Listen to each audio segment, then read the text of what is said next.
Welcome, I'm Ed Pozzuoli, CEO of Tripp Scott Law Firm in Fort Lauderdale, and today we're in the beautiful Miami Central Brightline train station, and joining me today is the president of Brightline Trains, Patrick Goddard. Patrick, welcome. Thank you so much, Ed. Great to be here. So Patrick, please tell me when your trains are going to be back running again. Very soon, Ed. So we have been, we shut down in March of 20, and we are getting ready to open this fall, fourth quarter. It's a little bit contingent upon some certifications we need from the Federal Railroad Authority on positive train control, which is some additional safety features that we took advantage of this time to implement. So before the end of the year for sure.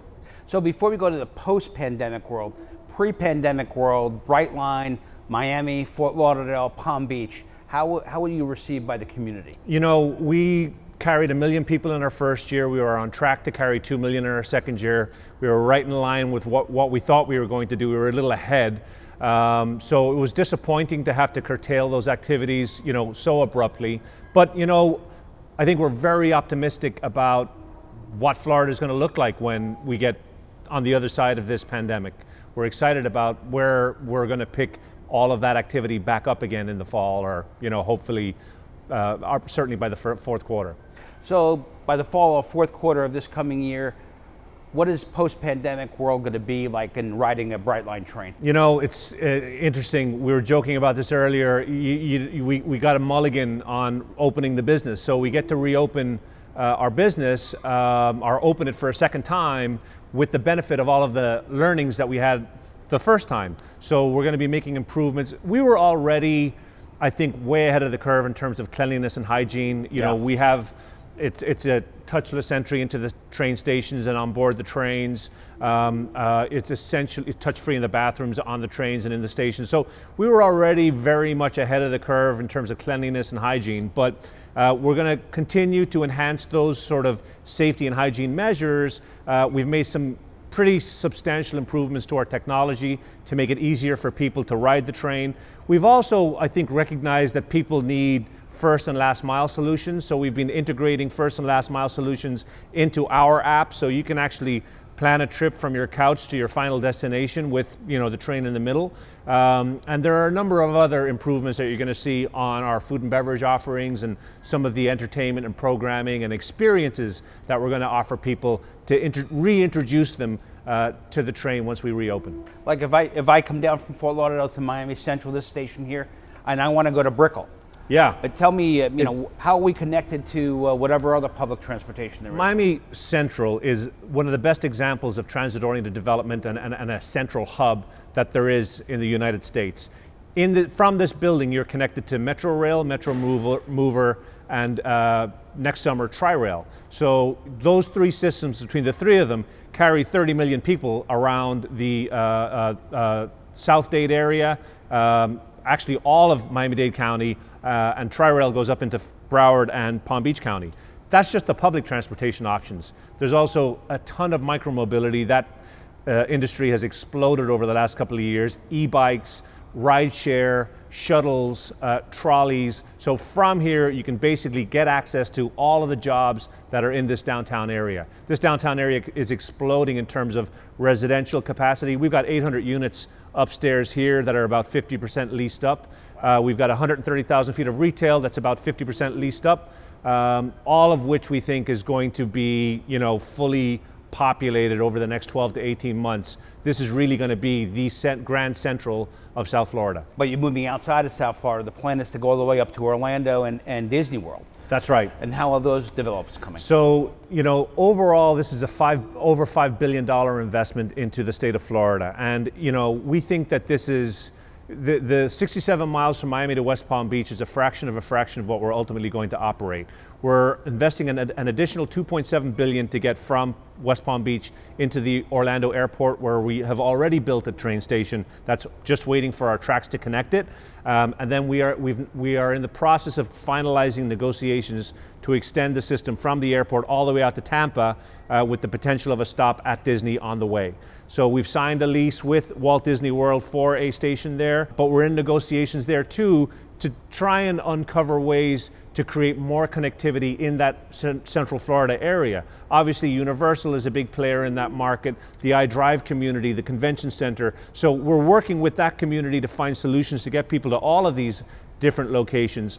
You know, our view is we're looking to get people from South Florida to Central Florida, but once you get to that hub, we got to also help solve these problems of getting people around within the sub-hub. So we expect the Orlando connection to the airport to be complete by the end of 22, and the expansion out to Disney and Tampa will follow. That's somewhat subject to permitting and construction, so it's a 2 to 4 year horizon after we complete construction to the Orlando airport. Now, Florida, you know, post-pandemic is probably the hottest state in the country. And I'm not just talking about the temperature, I'm talking about from a business standpoint. Business, financial institutions moving down from the north. In large part, at least one of the reasons was because of Brightline and its future. Yeah. What are you hearing about that? You know, I think that this notion of a car-free lifestyle has become much more relevant in the minds of today's, traveler, to today's, business person, to today's leisure traveler. They don't want to be in a car. And, you know, Florida has traditionally been congested, and it's getting worse. The average speed on I-95 is about 30 miles an hour. Even now, we're back to pre-COVID levels from a traffic perspective. So they are looking for this live, work, play environment where they can live, work, and play in the same place without needing to get into a car. Brightline affords people the ability to live basically anywhere without a car, provided you have connectivity to one of our stations. You can then get all the way around all 3 counties and ultimately into Central Florida. So that's become a very attractive thing for employers moving into this region. They want to be adjacent to Brightline because they recognize that that's the spine that runs through 10 million of the 20 million people who live in the state of Florida. So in recognizing that, they know that by connecting people to the rail corridor, they're connecting them to jobs, to hospitals, to medical care, and to other services that are essential for them, and that they can do all of that without getting into their car. So Miami, Fort Lauderdale, Palm Beach was just the first step. The second step is Orlando. And then the third step would be then out to Tampa. And then we have these interim stations in Boca, Aventura, and then potentially Walt Disney World, and then there are some other opportunities maybe to connect to the cruise port at Port Canaveral. Florida is the Teflon state. It always rebounds faster after a recession. I've been in this market for over 20 years. In the hospitality industry, it is a very resilient market, and I think that there's going to be a lot of revenge travel happening post-pandemic. Pent-up demand. Tons of it, and I'm so encouraged. Like Blackstone took 200 employees into this office building right here on top of the station. There are tens of thousands of square feet of office space, still busy, heavily occupied, residential units going up. As I said, we have 800 of them on top of us right here. There's a lot of activity happening in this downtown area, which makes me very excited about the future of a car-free lifestyle and Brightline's involvement in that. And how can we as a community help private sector initiatives like Brightline, private sector initiatives, like Brightline in our community? How can we help with that? I think that if the community needs to feel like they own this system. It's theirs. This is not some foreign investor or hedge fund putting a system into the state for their own benefit. This has a public benefit that the public needs to realize. The Beacon Council here in Miami, the Greater Fort Lauderdale Alliance in Fort Lauderdale, the Economic Development Group in Palm Beach, all recognize that this is an asset for the state. This is an asset for South Florida. Regionalism is a real phenomenon that leads to significant economic growth, economic development.